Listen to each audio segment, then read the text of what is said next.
বৃহস্পতিবার দক্ষিণ দিনাজপুরের হরিরামপুরে মুখ্যমন্ত্রী মমতা বন্দ্যোপাধ্যায়ের জনসভা ঘিরে উঠছে বিতর্ক।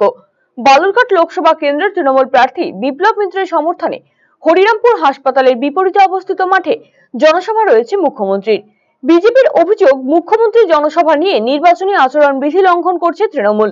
বিজেপির রাজ্য সভাপতি তথা বালুরঘাট লোকসভা কেন্দ্রের বিজেপি প্রার্থী সুকান্ত মজুমদার এই বিষয়ে জেলা নির্বাচন আধিকারিককে লিখিতভাবে অভিযোগ জানিয়েছেন। বিজেপি প্রার্থী সুকান্ত মজুমদার জানিয়েছেন, হরিরামপুর গ্রামীণ হাসপাতালের 100 মিটারের মধ্যে মুখ্যমন্ত্রীর জনসভার আয়োজন করেছে তৃণমূল। এতে নির্বাচনী আচরণবিধি লঙ্ঘিত হয়েছে। এই ঘটনায় জেলা শাসক তথা জেলা নির্বাচনী আধিকারিকের কাছে লিখিত অভিযোগ জানানো হয়েছে। আমরা নির্বাচন কমিশনের কাছে একটা অভিযোগ করেছি জেলা ডিএম এর কাছে, যিনি আরও যে মুখ্যমন্ত্রীর সভা আগামীকাল হরিরামপুরে হচ্ছে, হরিরামপুরে যেখানে হচ্ছে সভাস্থল, সেই সভাস্থল থেকে হরিরামপুর যে গ্রামীণ হসপিটাল বা সাব ডিভিশনাল হসপিটাল, সেই হসপিটালের দূরত্ব 100 মিটারও না, অর্থাৎ পুরো বিধিভঙ্গ করছে। এবং নির্বাচন কমিশন পরিষ্কার বলে দিয়েছে যে হসপিটাল বা এই ধরনের কোনো স্বাস্থ্য পরিষেবার কোনো কেন্দ্র থাকলে, যেখানে পেশেন্ট ভর্তি থাকে, সেখানে কিন্তু এই ধরনের সবার পারমিশন দেওয়ার কথা না।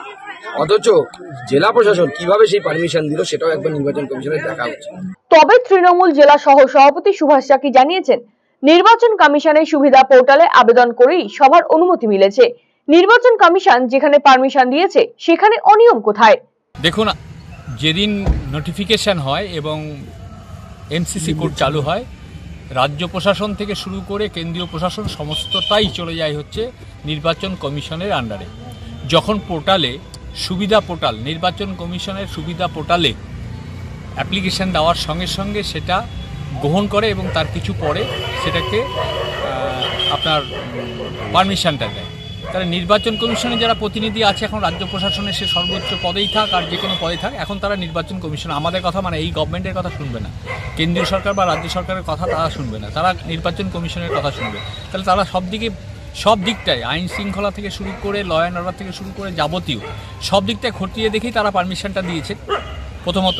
দ্বিতীয়ত হচ্ছে যে প্রধানমন্ত্রী, মুখ্যমন্ত্রী, দেশের স্বরাষ্ট্রমন্ত্রী বা যারা স্টার ক্যাম্পেনেন, নির্বাচন কমিশনের বিধি অনুযায়ী যারা স্টার ক্যাম্পেনেন তাদের জন্য কিছু নির্বাচন কমিশনের কিছু ছাড় আছে। আমি সঠিকভাবে বলতে পারবো না। এসব সমস্ত দিকটা খতিয়ে দেখেই নির্বাচন কমিশন সুবিধার মাধ্যমে, পোর্টালের মাধ্যমে পারমিশনটা